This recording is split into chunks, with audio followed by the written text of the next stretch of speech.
আমি টাকা পয়সা দিতে আল্লাহ আল্লাহ 12 দিন ধরে বার হয়েছে, আজকে 12-13 দিন ধরে বার হয়েছে। আপনি কি করেন? আপনার আমার কথা আমি বুঝি না। আমি টাকা পয়সা দিতে আল্লাহ আল্লাহ। মোহাম্মদ ইসমাইল হোসেন। আমি গত 4 তারিখে শুক্রবার দিন রাত্রে ঘরের থেকে বেরিয়ে গেছি, নিক হয়ে গেছে।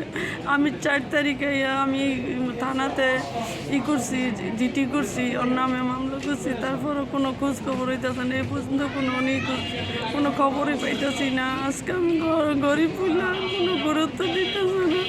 আমার ছেলের কোনো গ্যারান্টি করতেছে না, আমি কোনো খোঁজ পাইতেছি না।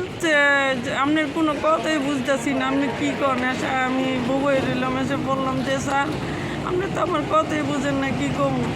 এসে যখন আবার বলছি তখন কাছে ঠিক আছে দেখুন, খালি করে ঠিক আছে দেখুন, ফোন দিয়ে বিরক্ত করেন, আমরা টাকা অনেক খরচ করতেছি। আমি বললাম যে স্যার আমার ছেলেটারে বার করে দেন, আমি খুশি করবো।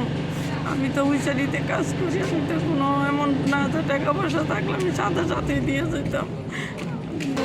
কোথায় বুঝলাম আশাই করে, কোনো গ্যারান্টি নাই, তার কোনো গ্যারান্টি দেখতেছি না। আমি আজকে গরিব বললে কি আমার বাচ্চাটারে হয়েছে।